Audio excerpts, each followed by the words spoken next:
You're now listening to Sound Talent Media. Check out more shows at soundtalentmedia.com. Hey, what's up, everyone? I'm Matt McGackie, the vocalist of Cryptopsy and the host of the Vox and Hops Metal Podcast, where I sit down with fellow metal musicians. We talk all about their lives and music while sharing killer craft beers. If you've ever wanted to sneak backstage and share a beer with one of your favorite musicians, well, Vox and Hops is the podcast for you. This week on the podcast, I dropped a killer episode with Kelly Schaefer of Atheist. There is this episode and over 440 other ones to help you enjoy life, metal, and craft beer. So what are you waiting for? It's time to become a Vox and Hops head. Cheers!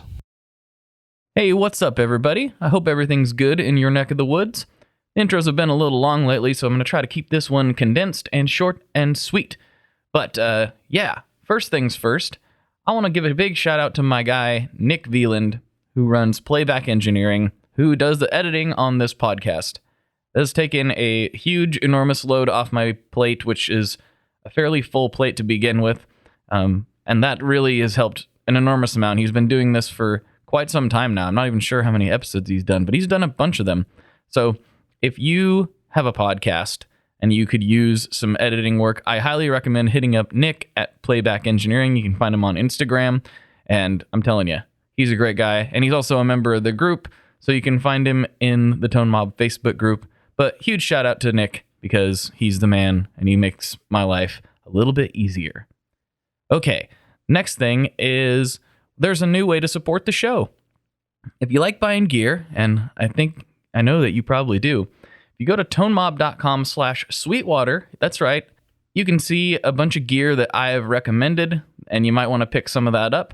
Or if you simply use that link and do all your normal Sweetwater shopping, a little bit of that purchase will come back and help support the show. So that's tonemob.com/sweetwater for that. Okay, without further ado, let's get into this episode with Mr. Scott Gailor, a member of the Tone Mob Facebook group, a demo guy, he's got a long story, so I'll let him tell it. Let's get into it.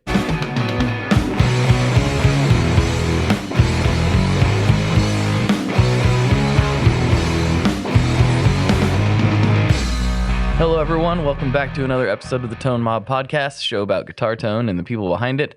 I'm your host, Blake Weiland, and with me today, I have Scott Gailor. What's going on, man? Hey, Blake. What's going on, brother? Yeah, we weren't talking for 10 minutes before this, and then went, oh, we should record. We should probably record everything that we're saying right now. It would be good content. So here we are. You know, and I'll add to this, and I always say this, but this is the difference between like the guitar builders and the pedal community. Like the pedal community is so cool, and we all have the same friends. We have the same mass of friends of all these cats, and like Joel wants to help Robert wants to help, Yoshi wants to help Josh, and like everybody's into it, where like Gibson wants to sue Dean, and Dean wants like it's such a different vibe, and it's just really funny, like when you sit and talk, when I can talk to any of the pedal dudes, and it's like we're old friends from day one, and like the guitar builders are all like, well, why are you playing a Dean? Why aren't you playing my shit? It's just kind of a weird a weird thing. Right.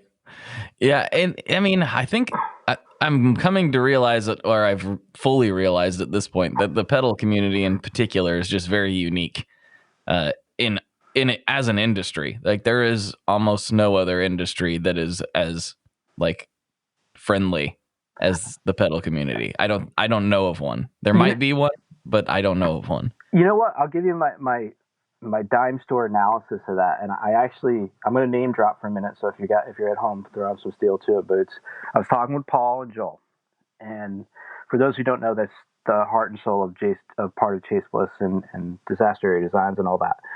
And the difference is the guitar community is chasing old tones. Everybody wants the 59 Les Paul or whatever, 60s Telly or whatever. The pedal builders and the pedal guys are chasing what's new and looking forward. And how do I how do I make this sound? How do I get this out of my head?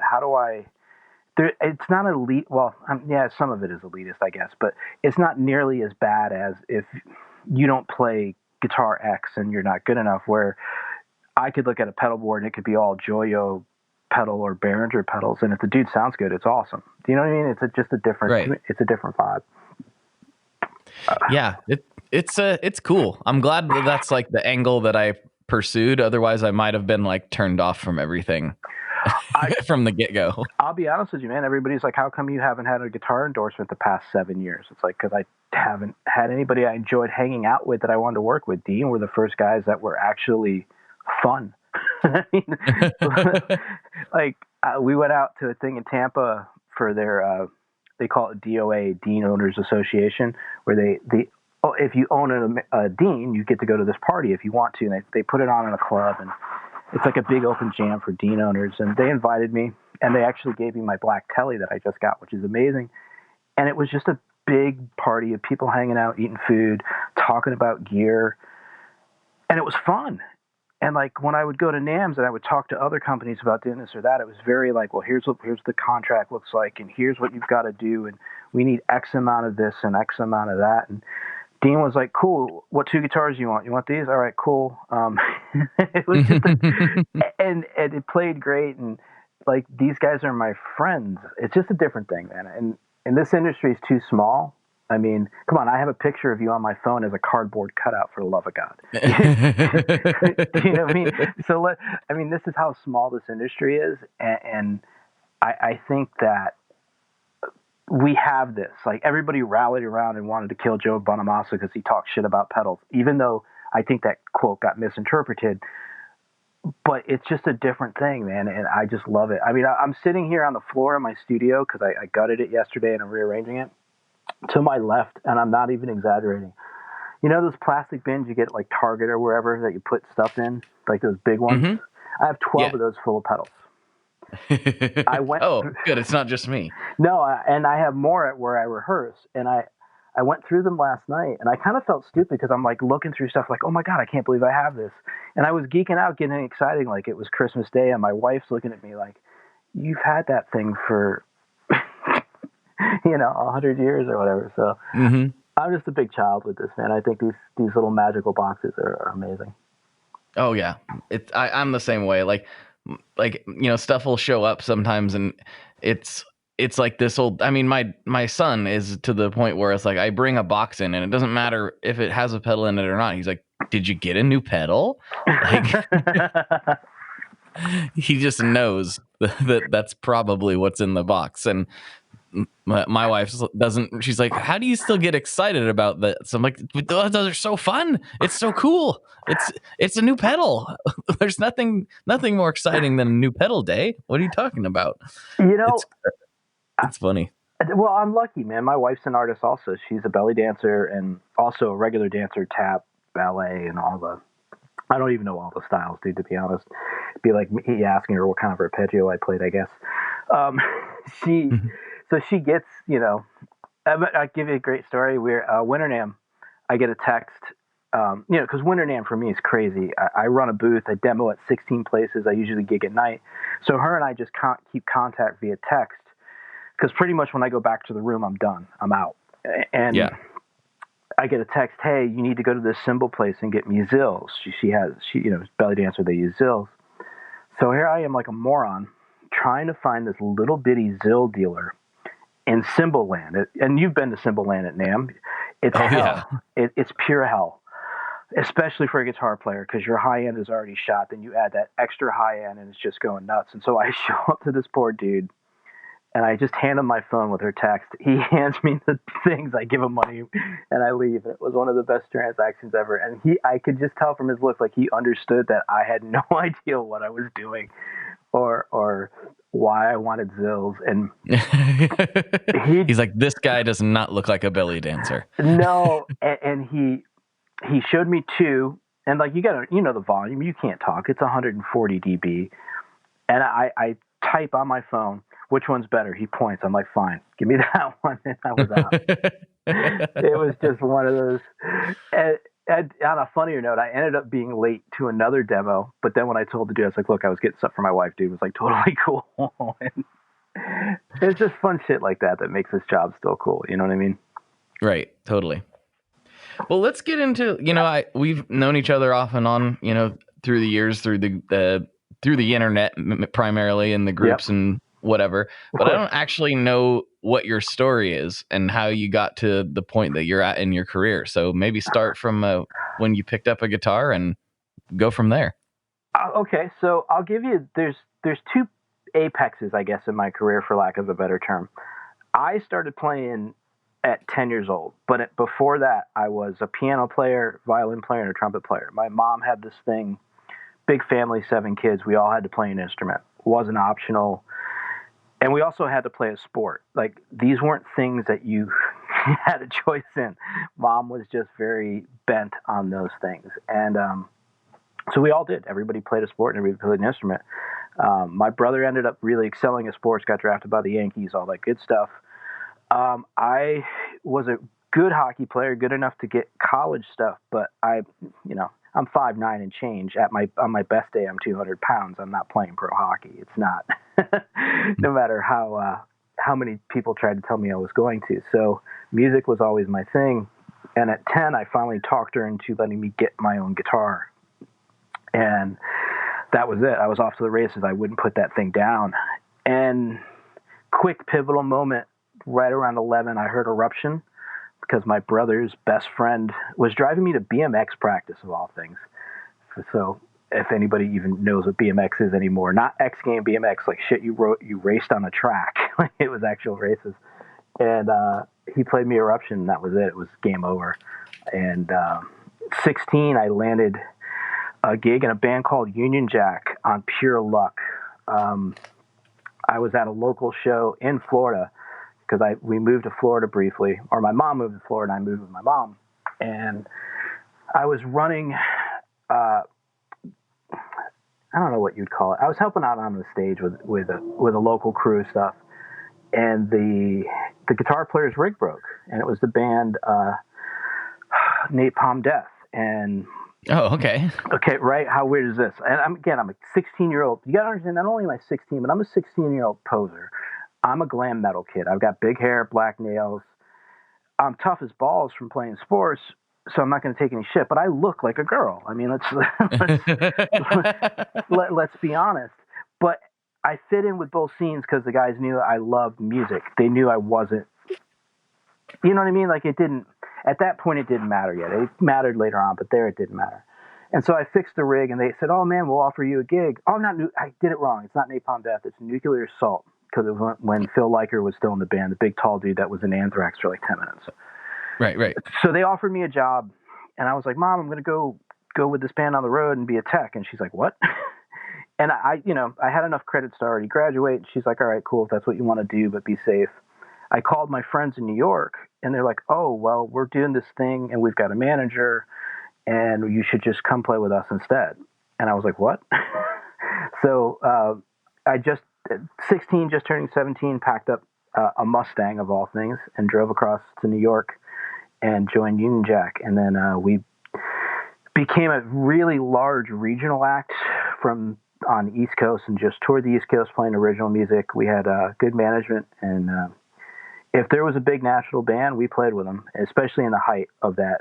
And we had a lot of hype. We just didn't have songs. We were kids. I mean, the oldest dude in the band was 18. So that led me to playing a band called Remington, who had a deal with MCI. And that I got fired from that very quickly.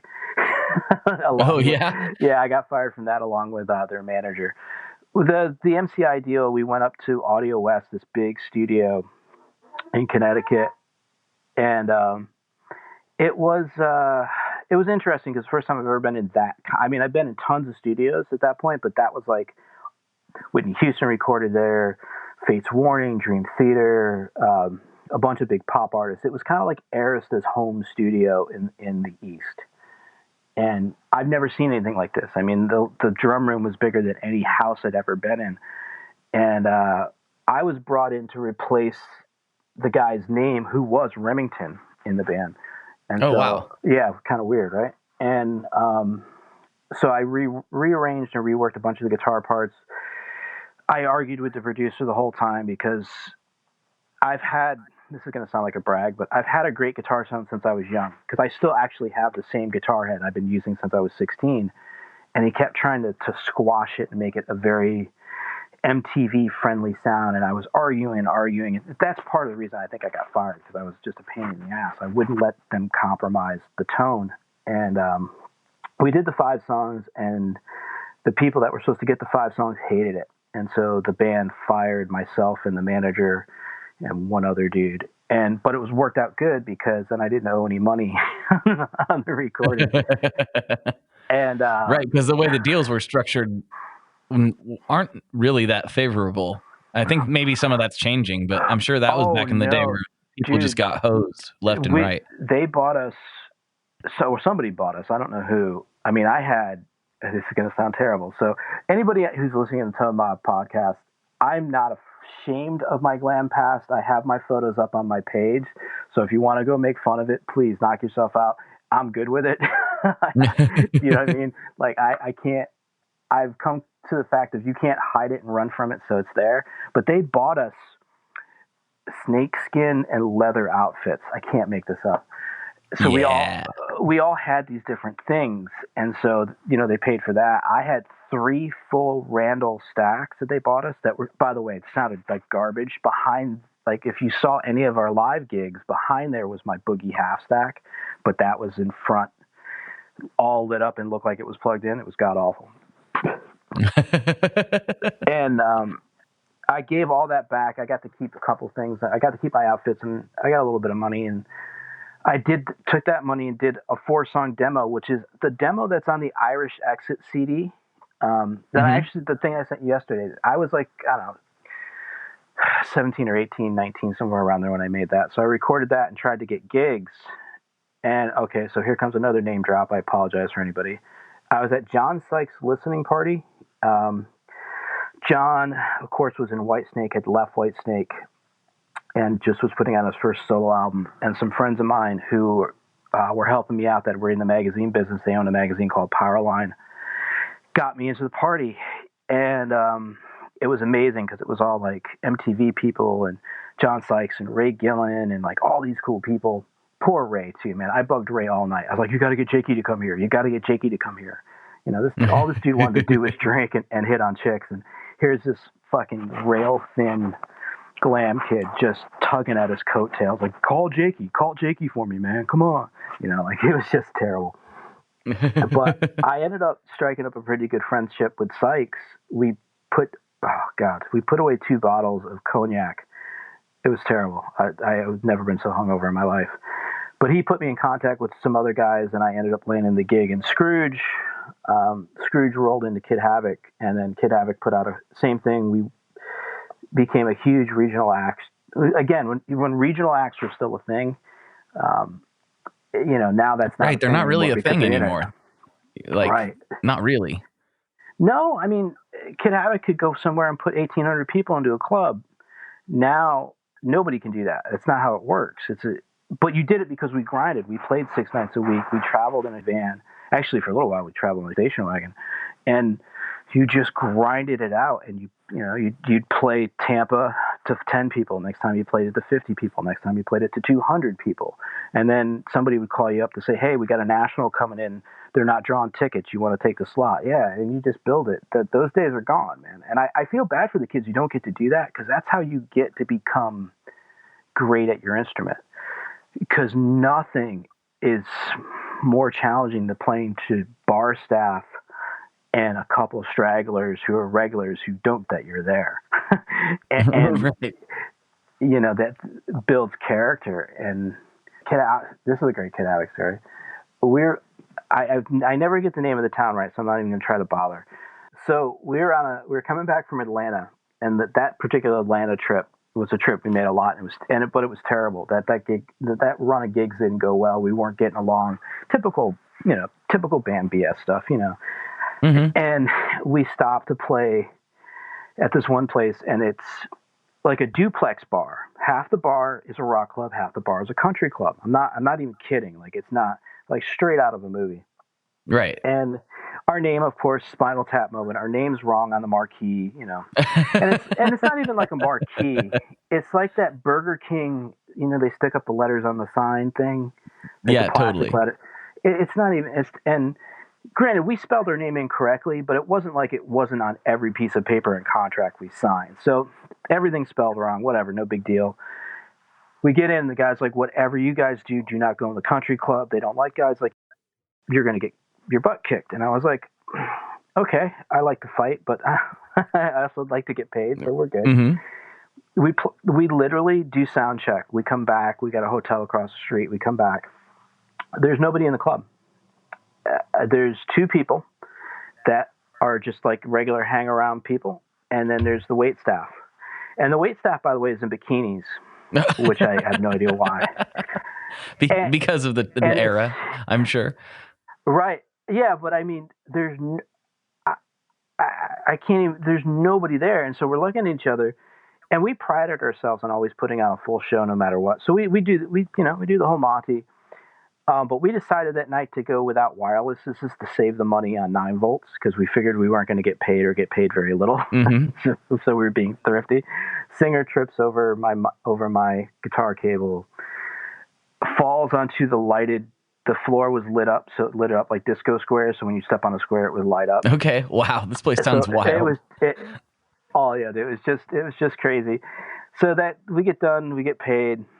We end up going back to the hotel. We get some food at Taco Bell, and we have more people hanging with us at the hotel than we did at the gig. It's so weird. But that's the stuff that I think kids or musicians or people don't get to do anymore. Like that, I'll never be afraid to go play in front of Steve Vai like I did 2 NAMs ago, or Chris Poland like I just did recently, or any of these guys, because I did stuff like that. I'm not nervous. I'm not afraid, because I've been through all these crazy situations where I don't think the bedroom player, and I'm not against the bedroom player, I think the bedroom players are paramount to what we do.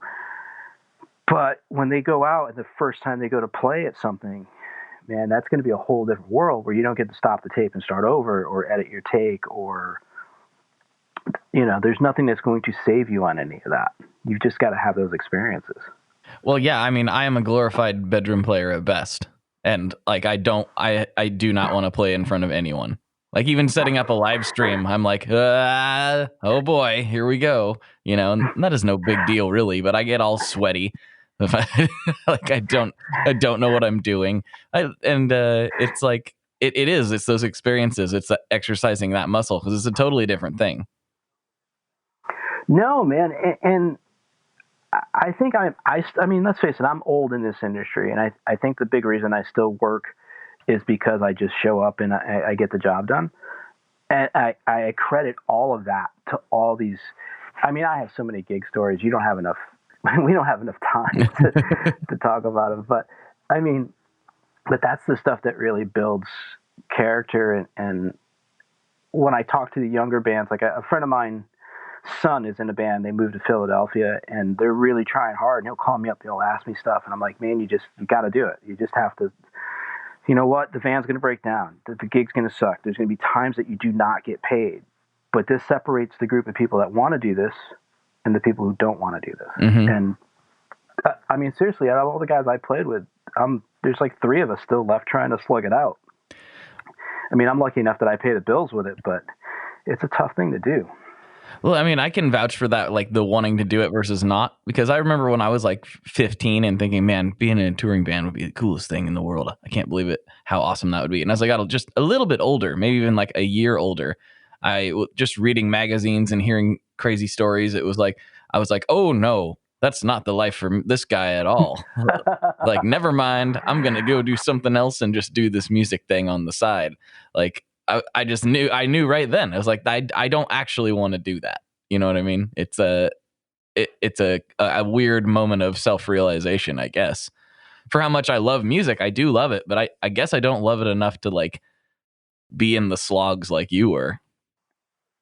Well, it's interesting too, because Kid Havoc ended in 95, I think. I don't know, 96. And then our record got bought. So we had a deal that we signed ages and ages and ages ago, but nothing came of. Mm-hmm. I'm sorry. We had a bad deal that nothing came of. And long story short, somebody bought our demos were selling on eBay for like $300, which were just stupid. And it used to infuriate me because all you had to do was email me and I would have sent you anything you wanted. Right. I didn't care. I just wanted people to hear the music.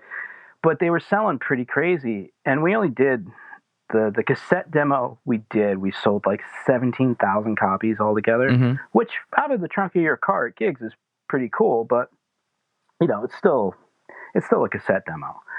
And which is now back in vogue. But then, then guys who were doing CDs and we couldn't afford CDs. So the guy bought one of those on eBay, liked it, tracked me down because I was easy to find, and through MySpace of all things, and said, "Hey, I'm going to buy your old deal.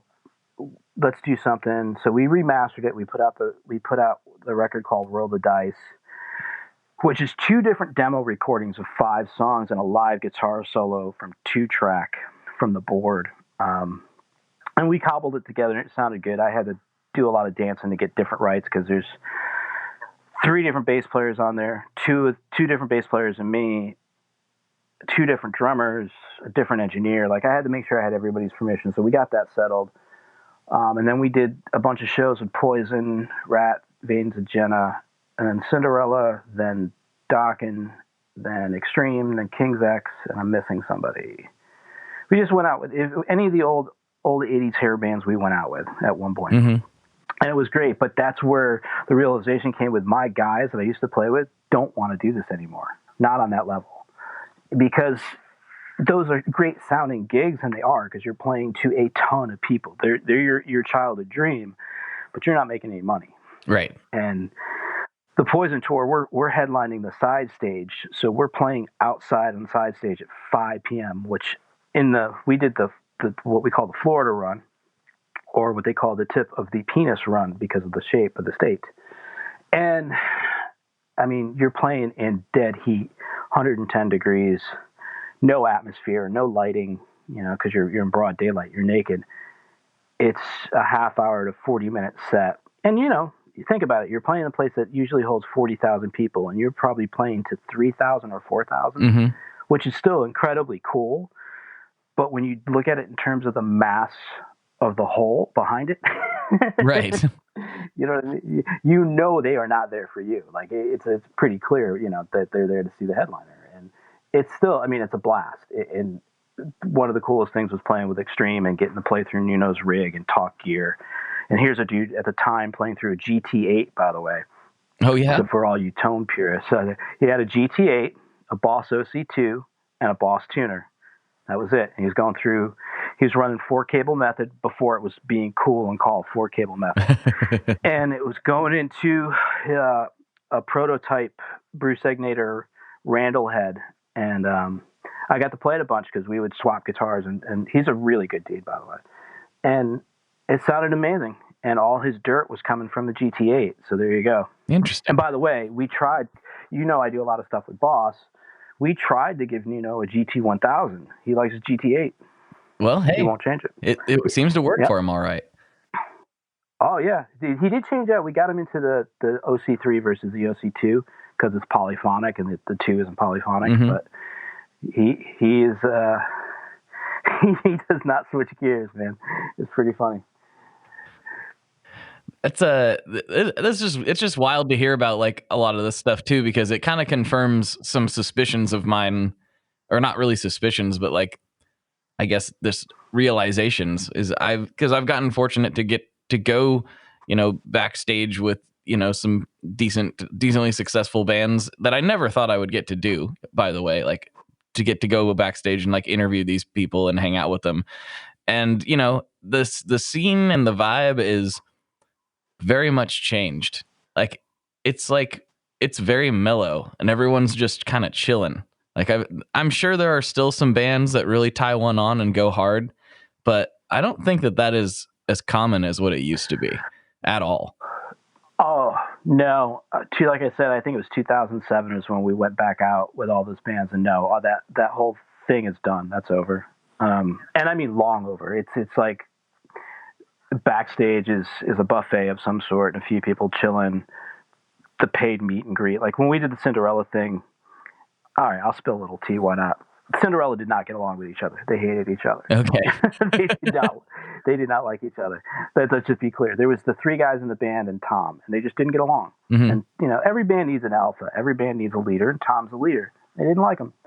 But Tom owned everything. He wrote everything, and he got him the deal. So too bad. That's just how it works. And there was a lot of screaming matches on that trip. And I'm pretty neutral, dude, man. I try to avoid drama as much as humanly possible.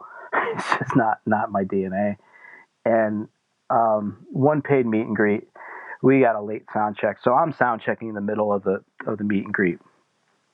And Tom sends this guy over, like, "Hey, dude, can you chill out for a minute?" I'm fine. The rest of the band screaming at me, where Tom's like really chill, like, "Dude, just stop for a minute." Like, okay. And like they had, you gotta understand, we're playing 2,000 cap max rooms. It's not like we're playing any place big. And I shouldn't say that. That sounds terrible. But for a band of that level, guys who've sold 20, 30 million records, they should be playing rooms bigger than 2,000 caps. Right. And it was also John Corabi was with us, and John obviously was in Motley Crue and all that. Mm-hmm. And so, you know, we're nobody on this tour. Nobody knows who we are. Like, nobody cares. And the avenue of it was just so different. There was nothing. There was no partying whatsoever. Separate buses, like Tom had his own thing. The rest of the band had their thing. But the interesting thing, I'll switch gears and go to gear. Tom had his real 59s and 60s and had his real guitars out with him. Oh, wow. So I got to play all his vintage gear. I walked up and I'm just staring at it. And Tom and his tech came up one day and they're like, "Dude, what are you doing?" And I thought I was like cold busted, like I shouldn't have been there. I'm forgetting that I have the same pass everybody else has and I'm allowed there. But the little kid in me felt like I got busted. I was like, "Dude, I'm just checking it out, man. It's just stellar stuff." He goes, play whatever you want." So I played everything in the boat. You know, he had a guitar boat and I played everything. And he had the vintage Marshalls with the Variac, and it was just cool stuff. And it was such a weird thing because at the time we just did some stuff with King's X, and Ty from King's X had, you know, this still live in this refrigerator rack from the 80s, but with a Behringer foot controller, which was weird. But his tone was also monstrous. And it's just those cool things, man, you get to go see. But again, roll it back. Yeah, the atmosphere of what you saw on MTV and the old school stuff, that's way gone. Yeah. Just done. I don't know. I don't feel like anybody really, I could be wrong about this, but I don't think anybody really misses it all that much. I think the chillness is probably better for everyone. I'm a person who has crazy anxiety in group settings, which I know is probably a weird thing to say since you see me at every trade show and that's my job. Right. So understand that half the time, you know, inside I'm freaking out. Yeah, I was never a big fan of it. I mean, I did all the proper stuff that we're supposed to do. And I love talking to people one-on-one. I enjoyed that. But like the whole crazy groupness of things sometimes was always a little weird to me. And the adulation thing is really strange to me too. Like I don't understand it on any level for anybody, whether it's whoever it is. And I've got to talk and play next to some really great players, and it's kind of a common thing. Like nobody has, like Steve Vai is one of the nicest dudes in the world. Yeah, he seems super chill. Pure and simple. And I had to be Steve Vai for Boss at one of the NAMM shows when they were rolling out the Steve Vai tone capsule, because obviously they weren't going to pay Steve to do the demos all day. So everybody at Boss went, "Oh, Scott can tap. Okay, good. You're going to be Vai this show." And I was like, "Really?"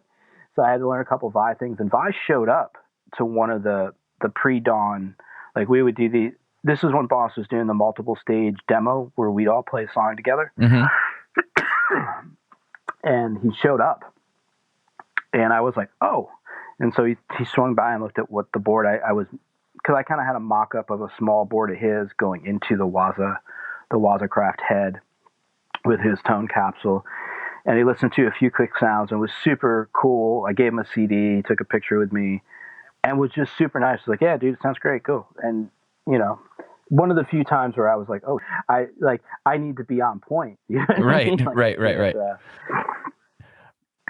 And Yoshi was laughing because Yoshi said he's never seen me be that, like, giddy around someone before. So yeah, it's a weird thing, you know, like I've gotten the opportunity to interview some of my favorite artists and you know, me, you know, maybe me like 6 years ago, maybe not wouldn't have been able to handle it as well. I probably would have been like, yeah. I'm kind of glad I got, you know, I mean, I was nervous about my very first interview ever. And that was that was with Ryan McCaffrey from McCaffrey Audio. And I wasn't nervous because of him. I was nervous because I didn't know what I was doing. And I guess I still don't really know what I'm doing, but I've been doing it long enough that it becomes a reflex rather than a something I have to, you know, like just really stress over. And so I'm kind of glad I got those out of the way so that when I did get to interview some people I really have looked up to, it was a lot easier because I was like kind of fangirling inside, but also like, wow, they're just dudes like me. Look at this. They're just regular people. You know, you'll appreciate this better than anybody. So, you know, I did demos for Chase Bliss. I did a couple names for Joel. Mm-hmm. And Joel's my brother. He's family to me. He's my little brother. I'll protect that man to the end of the earth. God forbid. like every ounce of training from my Marine father, I'll kill somebody if they touch Joel. I'm just saying out loud. just Joel's much bigger than me, but don't try to bum rush him at a show. Anyways, I was doing one of the demos, and I just got done. I forget some magazine. I had to play stuff while Joel spoke and talked about the product, and I was just the noise guy. You know what I mean? Mm-hmm. And Josh Smith comes and sits for a couple hours and plays with us. My dumb butt doesn't know who Josh is, in the sense of I don't realize it's him. I know exactly who he is. Mm-hmm. A couple hours, I'm sitting there trading licks with Josh, talking. I have no idea who it was, and Joel and those guys were like, "Oh, dude, you're so chill with that dude. It's amazing. I mean, how you can just be with that guy." And I was like, "What guy?" And it was just another dude, right? They're like, "No, that's Josh Smith." I'm like, "The Josh Smith?" They're like, "Yeah." So Josh came back the next day, and I was like, "Dude, I apologize. I have no idea. I know who you are, but I didn't know that was you." He goes, "What do you?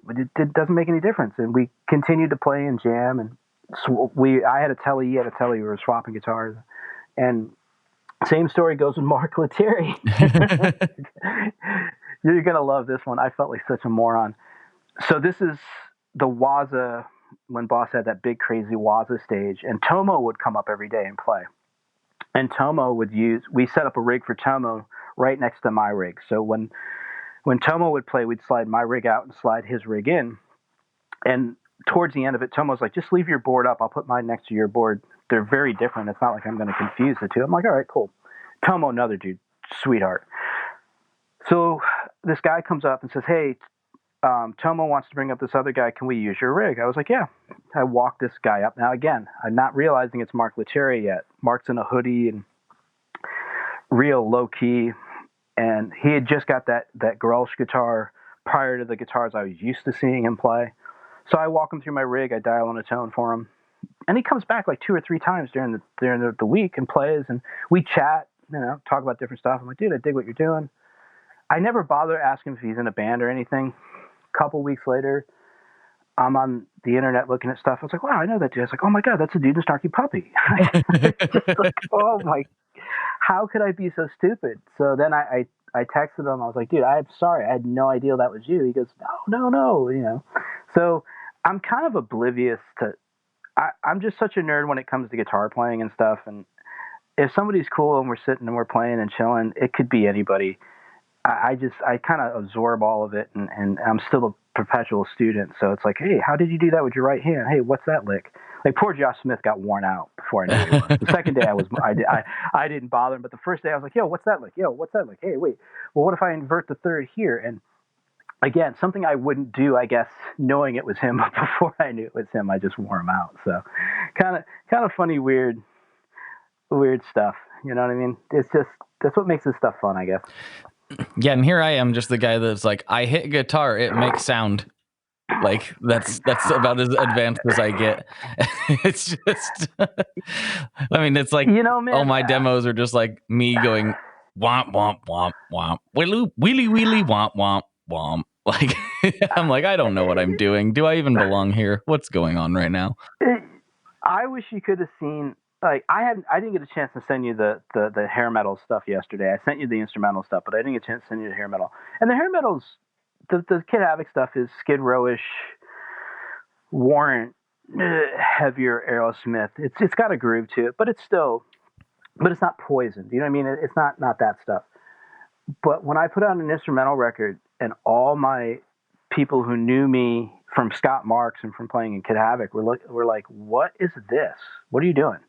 I'm like, "Well, this is what I've always done. I've always been able to play. How do you think I paid the rent? I was playing on studio demos and sessions and jingles and no, all those years in between records. What do you think I was doing?" Right, right. Nobody wants to see a 200-pound linebacker looking dude dressed up anymore. It's not how this works. Like, times have changed. Well, yeah, and I watch too many of my peers, man, try to hang on to that look, and it's like, no, dude, just stop. Just please don't. You're embarrassing stuff. It's okay to embrace your old look. Like, I'm not ashamed of it, but I'm also not going to try to dress. I was 120 pounds then, and not a healthy 120. I was malnourished and I did not take care of myself. So, like, I'm not going to try to be. I don't know, man. Too many people hanging on to stuff that they shouldn't. Let it go. Well, that's what, like, we've talked about with a couple different people, and if anybody's been to NAMM, there's this very specific booth, and I can't remember the brand of clothes it is, but yeah. And it's like all people trying to hold on to that era, and it's kind of weird. It's like you don't see that here. You know what I mean? I only see it at NAMM. I don't see it anywhere else. No, because you don't, because it's not even like, okay, so we did the Poison tour. This was 2008. So this is Poison and Rat, and this is Rat Part 2, so it's not really Rat. And this young band from Sweden called Veins of Jenna. Now, they look like that, but they're young kids. They're 18, 19, 20 years old. Mm-hmm. Rat is kind of adopted. They kind of knew what to do. Poison kind of adopted. They knew what to do. We just went all black and just kind of hung in. But our crowd didn't. Like, you'd go out and look in that crowd, and there was people just squeezing into things that they shouldn't be squeezing into. And I'm not believe me, this is not fat shaming or anything at all, because I'm a much bigger dude than I was. I'm just saying you got to know when something doesn't work anymore. And speaking of that clothing company, they did give me a vest one NAMM. They came by a booth and gave me a vest that is still hanging in my closet. I don't think I've ever put on. But, it was a very nice gesture of them to do that. That is nice of them. I tried. I did try to wear it once, and I was like, dude, I can't pull this off anymore. Like, this is just silly. Well, that's part of it. Like, there's things that I used to wear them, like, can't do that anymore. It's just, I just can't do it. It's not in the cards for me. There's some people that look great in some of that stuff, and I'm not talking about anything in particular. I'm just saying, like, there's things that I wore when I was younger that I cannot wear anymore. And well, you and I have the same hat collection.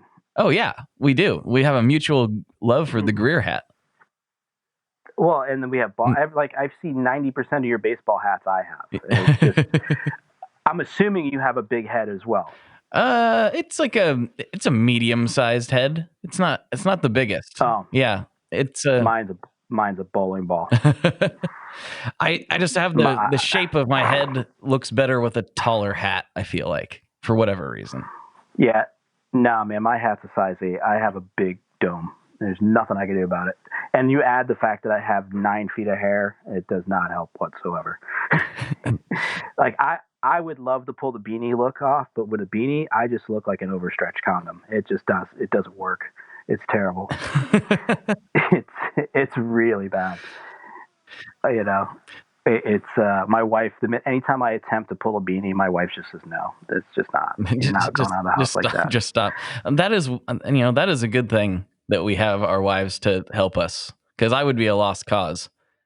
I've finally fallen into like what I think I'm going to wear for the rest of my life, but it was definitely with some guidance over the years. She's like, "What are you doing?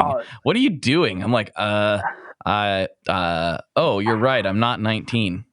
I probably shouldn't do that." You want to talk? I'll tell you the most pressure I've ever had at a NAMM show. So I've played, I don't know, 15 NAMM shows, maybe more. I have no idea at this point. A lot between Winter NAMM and Summer NAMM and various things, and all for different companies. Like there's a few things I do regularly, but it's job season every time a NAMM comes around. And so I finally took my wife to a NAMM. Not this year, not this Winter NAMM, the Winter NAMM before, because she loves Disneyland and Disney World, and she wanted to go. And you know how all this works. Somebody pays for your flight, somebody pays for your room, blah, blah, blah. They do? And What? Hold on, I'm doing this wrong. Who pays? I guess it all depends. I've paid my dues enough that I get certain things taken care of. And long story short, I managed to wrangle in my wife. So, hey, can anybody, I'll go fly cheaper, I'll stay cheaper or whatever. And they're like, yeah. Everybody was like super like, of course. And so I got to bring her out and had this beautiful B&B. I was sharing with a couple of my friends that are also doing demos. So everybody knows the gig, but this B&B was the biggest thing I've ever stayed in. It was like a friggin', just my room suite that her and I had was bigger than our first two apartments. It was ridiculous. So she gets to go do the Disney World thing every day, and then she comes to watch me demo one day because I wanted her to see what I do. It's tough to explain people. It's tough to explain to anybody what I do. Like, what do you mean? You go and you stand on the stage and you play a pedal?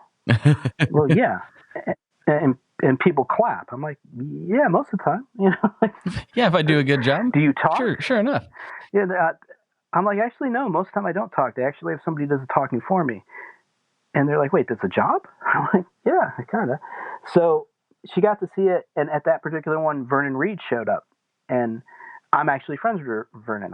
That sounds terrible to say it like that. It sounds like a name drop. I've known Vernon for a bit from New York, from where I grew up.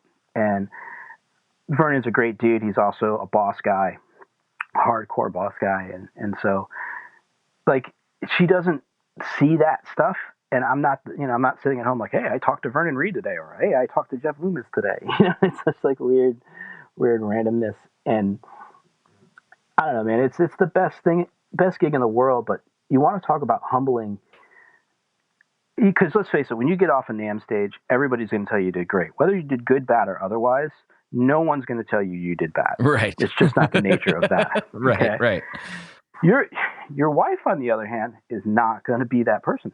No, she'll give it to you straight. And that's what I love about it. And luckily, I had if my wife says I had a really good week or a really good thing, I know I played well. And you probably know, look, my studio's in my house. Mm-hmm. Now, I don't rent out my studio. It's just for me, but I'll be tracking something and, I'll be doing playback and she'll pop in and be like, yeah, that's not it. And just pop back out. Not that take, buddy. She's amazing. Try again. Yeah. But you know what, man? She's such a music lover that it really, it's very, very cool to have that. I mean, let's face it, I'm in Palm Beach. I'm in quarantine. We're stuck in our house till May 15th, other than going to get, groceries or doctor's appointments. So she's living with the fact that I literally gutted my studio yesterday. It's all in the living room. I'm actually sitting on the floor inside the empty space right now because I'm deep cleaning it and trying to, I wanted to go through my pedal boxes because I had a grand idea of building like this monsters pedal board for the interwebs, for the lockdown. And after looking at all that, I just decided not to. I was like, no. I have to wire this. You know what? There's too many other people doing cool stuff. And that's the other thing, man. For anybody listening, there's lots of guys who need money right now. Donate to those dudes. I've had a lot of people try to hit me up, say, hey, man, can we donate? Can you do a live stream, tip cup? I'm cool right now. You know what I mean? I've been smart with some things. I'm okay right now. Go to those guys. Give them stuff. Please. They need it. Help those guys out, man. Those are there's a lot of guys who don't have the teaching income or don't have residual income from different stuff of this business. So really go help those dudes out, and don't bag on them, man. If someone's got the tip cup up or whatever whatever the lingo is for that, they're doing it for a reason, man. They're not doing it to be greedy. They're doing it for a reason. So really, really try to help those dudes out, man. This is a tough time for a lot of those cats. For sure. It's musicians were one of the first people hit by this, and not everyone was prepared. Or some people were just getting started, or, like there's all kinds of different scenarios. And so, yeah, if you've got somebody that you really enjoy, go support them if you can. That's a good message to get out there right now, for sure. Yeah, I mean, it's the Florida guys have been hit tough because a lot of these guys just play covers for a living. Mm-hmm. You can make a good living down here if you just play covers. I mean, I couldn't do it, but you can. But now think about it. That was your income. You have no insurance. You have no retirement plan. You have nothing. And now you have no gigs because you can't go to it. You can't play anywhere. Right. There's nowhere to play. And these aren't dudes who maybe put out a few records and have, an odd royalty check coming in here and there. These aren't dudes that have skill sets. These are guys. This Florida scene's weird. A lot of these dudes have been playing these same cover songs for 20, 30 years. What are they going to go do? They're going to go drive an Uber or something. You know what I mean? Like, they can't even do that right now. That. That's what I'm saying. They don't have a skill set. So what do? I don't know. I feel bad, man. I wish I could do more. I just don't know what to do. Yeah. Well, maybe something you can do right now. We're kind of getting down to the last few, but since you have been around, you've seen so many things, and you are in a better position than some other people. Like, what advice would you give to people coming up or starting out, or even if they're midway in their career? What kind of advice would you give somebody on the, like, not on the guitar playing side? We all kind of know what you need to do there. Learn to be better on the guitar, basically. But on the business side, like, what advice would you give to somebody? Know your worth is your first thing. You know what I mean? I charge $50 an hour for lessons. That's what I'm worth. I'm not going to drop that price now because there's a virus, or I'm not going to drop that price because somebody else online is giving them away for $35. And that hasn't affected my business. It's the same thing when you go to get a gig. If your local gigs are offered, if everybody gets paid entry level at $400 and you do a couple of those and you've earned your right, and now you're drawing people, don't be afraid to walk up to that club owner and say, hey, you know what, we're doing this. I know X, somebody gets 600, I'd like 600. And you start your negotiation. Know your worth. Get paid what you're worth. You will, if you're doing the NAMM thing, first time you do a NAMM, you'll do it for free. Or you'll do it for a hotel room, or you'll do it for food, and later on you'll get paid, or you'll get this, or you'll get that. But you don't get any of those things if you don't ask. If you expect someone to offer you money for what we do, they never will. The only time you don't ask is for endorsements. If you have to ask a company for an endorsement, you're not ready. But other than that, as far as getting paid, you have to ask for it. The other part of that, and this is going to be difficult for musicians, but have some back money, man. Be prepared for lean moments that are going to happen. We don't have retirement plans. I mean, my retirement plan is the 35 guitars and the 300 pedals I have. I'll sell those, but right. Like, have a backup, and don't be like, when I'm not doing regular gigs, I teach. That's a day job. Whether I want to use that dirty word or not, it's a day job. Teaching for me. Now, granted, I teach guitar. It's not like it's not a terrible job. I still have a guitar in my hands. But it's for me, there's a trade-off. I either go play covers or I teach. I'd rather teach.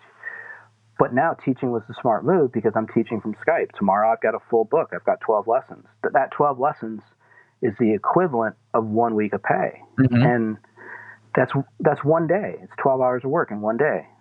So even if this wasn't, the terrible time we're living in, I'm still okay. And I think that's the big thing, man. Also, and this is probably redundant because everything is being self-published, but don't give up your publishing.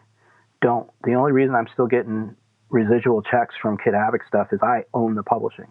I own my songs. I'm not making money off CD sales. I'm making money off streams and licensings and things like that. And that's the key. Sure, Jack Harrison's record that I played on, Lauren's record, or whoever record that I played on, I might make a penny off of that, or 2 pennies residual here and there. But on the other end, if you have songwriting credit and you're publishing and you own it, that's your money. You're the business owner, and you have to be smart with that. So you bring up a really good point. Then, since I have no experience with this, I just have theories. You'll have some insight into this. So you see, like, pretty major artists sometimes, or artists that were really big back in the day, post things about like they'll like post their check that they got from streaming or whatever, and it's like shockingly small, right? And I know that streaming doesn't pay very much, and I know that it doesn't pay that much per stream, but I'm always kind of surprised because I look at that and they're like, oh, I got 2 million streams and I made, $200 or something. And my theory has always been, well, that's probably because they don't own all their rights.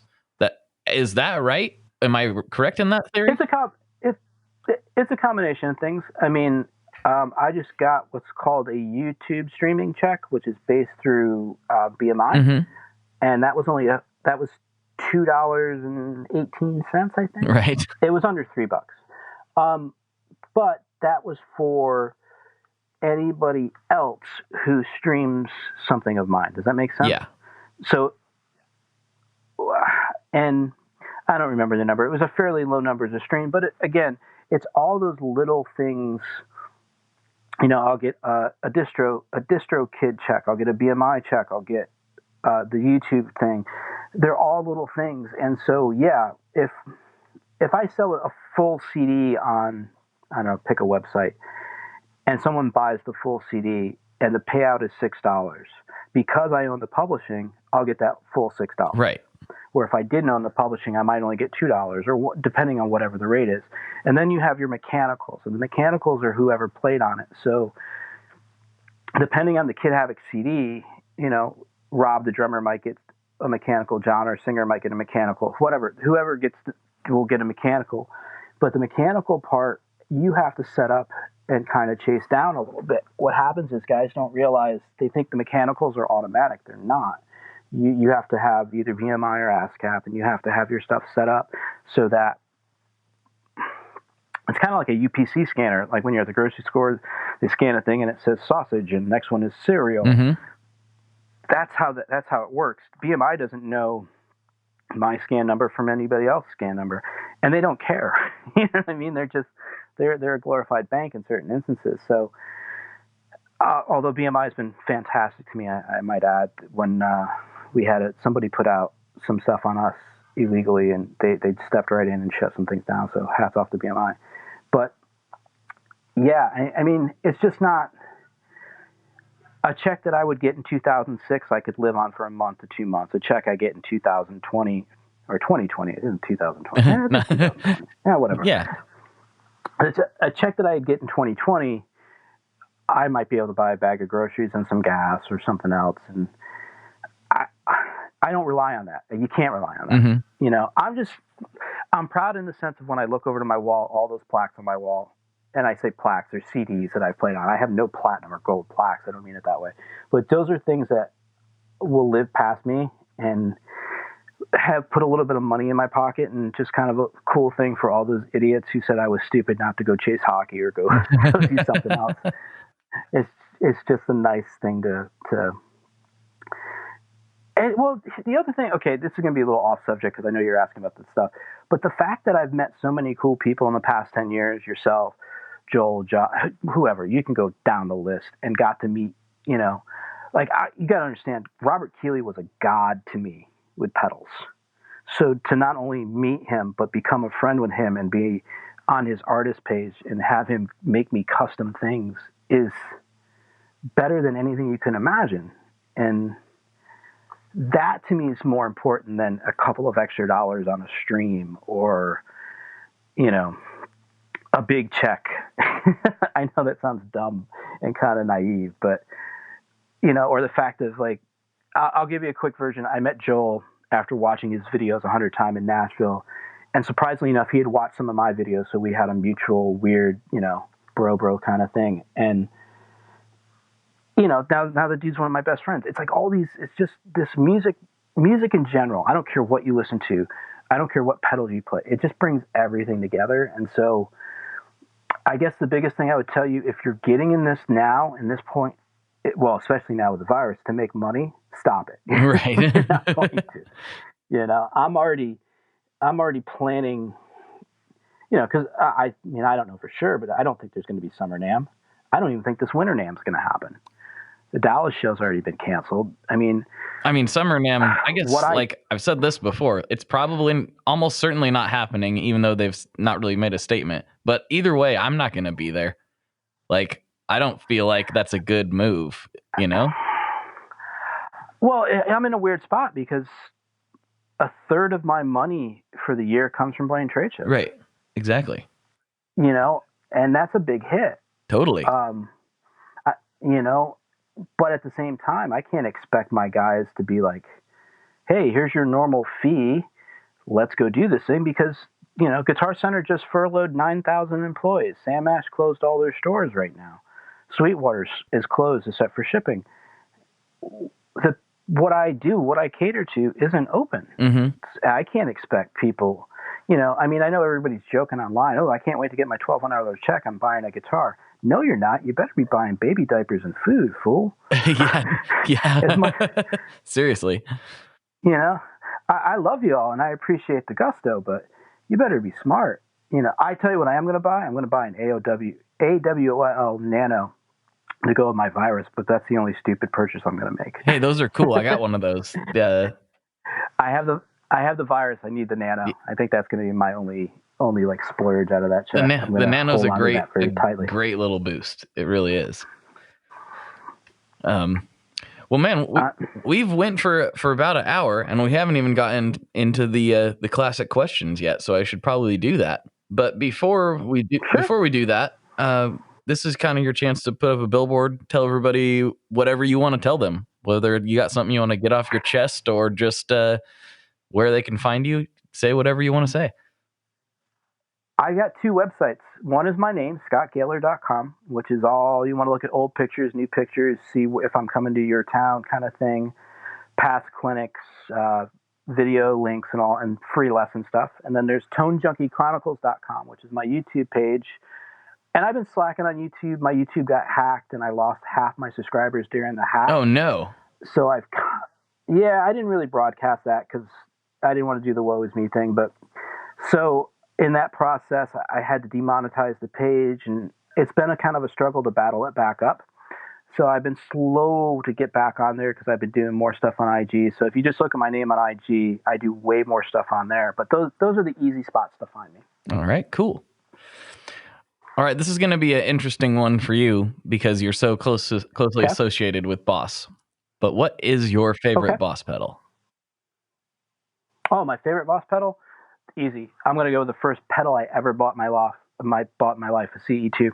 CE2 is wonderful. That was that when I was 14 years old and I had some money to buy a pedal and I didn't know any better. Actually, I wasn't 14, I was like 13. Doesn't matter. I said, I want to sound like Alex Lifeson. And the dude said, you want this? I was like, cool, take my money. So, there you go. Nice. Short and sweet. All right, and here's the big controversial one. This is where things get a little dicey. What is your favorite kind of pizza? Oh, man. I grew up in an Irish-Italian household. It's meat. So basically a thin, crunchy crust with all the meats on it. Just every kind of meat you can imagine? Well, like my uncle, obviously, my mom's brother owned a pizza place in the small town we grew up. And he actually put it in the house. So he had a oven in this big house. Where I grew up, all the houses are big, even though it's a small town. It's a weird thing. They're all like old Victorian houses. So he put a pizza place in the front of the Victorian house. And so he would make us all this, and I was all about the meat. So it'd be like pepperoni and sausage and ham and just everything. So it's a meat pizza. I like it. Sounds awesome. All right, man. Well, thanks so much for coming on. It was great talking to you. It was interesting hearing all the old tales, and it was really fun. So thanks for doing this. No, thank you, brother. And I love what you do, and I think we need more of it, especially now. And if you or anybody has questions, hit me up, man. I'm always open to help fellow gear geeks, nerds with whatever I can. All right. Thanks, man. So for Scott. All right, brother. For Scott, this is Blake. And as always, folks, good luck and good tones. Robert Keeley was a god to me. Okay, there you have it, folks. There's another one in the can. And if you would like more, and you would like to support the show and you would like extra episodes delivered right to your ears every week, well, guess what? You can go to patreon.com/tonemob, and for just $5 a month, you get an extra episode every week. And that includes an extension of this one. So you can hear more of my conversation with Scott, and he tells some crazy stories. And yeah, it's a good time for everyone. All right, everybody. Hope you guys are staying safe out there. Take care of each other. We're getting through this thing. It's gonna be great once we're all back at it. So take care of each other in the meantime. Stay clean, stay safe, stay healthy, all that jazz. Talk to you next week. One last thing before we totally sign off here. I just want to remind you that if you do any shopping at Stringjoy, that's Stringjoy guitar strings made in Nashville, that will help me out as well. As I've said for years, I'm heavily involved in that company, and I really do think they're making the best products on the market.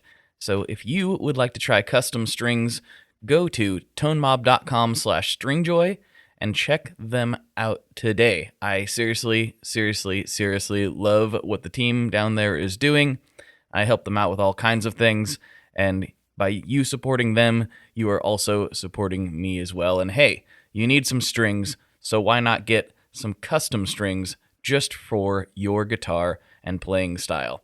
Again, the link for that is tonemob.com/stringjoy, and that will take you right to their website, and you can do all your shopping through there, and that will help everyone involved out. So thank you very much. Talk to you next time. We are brought to you by the wonderful folks at Gun Street Wiring Shop. Yes, Gun Street Wiring Shop. I've talked about them before. I used to say based out of Bend, Oregon, but guess what? Sean moved to my neck of the woods. Sean's in Portland. Sean is awesome and has helped me with a bunch of stuff lately. And if you have wiring needs for your guitar, he can help you too. If you want to get weird with it, he can get weird. If you just need to spruce things up a little bit, there's your guy.